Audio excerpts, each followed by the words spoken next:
იცით, როგორი მშობლების კონფიგურაცია შეიძლება გახდეს ერთ-ერთი ყველაზე დამანგრეველი ბავშვის ფსიქიკისთვის? მამა, რომელიც საერთოდ არ არის ჩართული ბავშვის აღზრდაში და დედა, რომელიც არის ზედმეტად ჩართული და მაკონტროლებელი. ერთი შეხედვით არაფერი განსაკუთრებული, მაგრამ ამ დინამიკაში იქნება საფუძველი შინაგანი კონფლიქტისთვის, რომელიც შეიძლება ნევროზული აშლობების მიზეზი გახდეს მომავალში.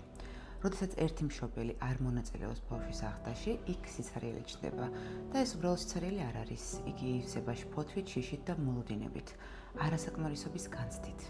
ხოლო იქ, სადაც დედა ზედმეტად ჩართულია, ბავშვი აღმოჩნდება სიმბიოზურ კავშირში, სადაც მისი მეს განცალკევება და სეპარაცია მშობლისგან ძალიან რთულია. ასე იბადება პარადოქსი. ერთის მხრივ არასაკმარისობის შეგრძნება, მეორეს მხრივ მტკივნეული საჭიროება იყოს განსაკუთრებული საჭირო გამორჩეული, რომ დაიმსახუროს სიყვარული, რომ უბრალოდ იგრძნო თავი მნიშვნელოვნად და მშვიდად.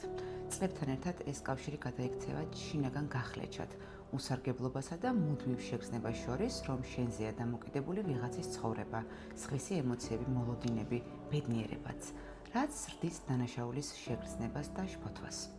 გარედან ეს შეიძლება გამოიყურებოდეს როგორც თავდაჯერებულობა, წარმატებაც, შინაგანად კი სიმყიფე, უნდობლობა საკუთარი თავის მიმართ და გრძნობა, რომ ყველაფერი, რასაც მიაღწია, უბრალოდ შემთხვევითობა, ან არ იმსახურებ, ან მეტია საჭირო. ამ ტრამვაზე მუშაობა ძალიან ფრთხილი და ნაცი პროცესია. ერთი მხრივ საჭიროა ფრთხილი მხარდაჭერა, ადამიანმა ისწავლოს უბრალოდ იყოს და არა დაიმსახუროს, მეორეს მხრივ განთავისუფლება სხვისი გავლენისგან, თავსმოხვეულისგან, იმისგან, რაც არასდროს ყოფილა შენი.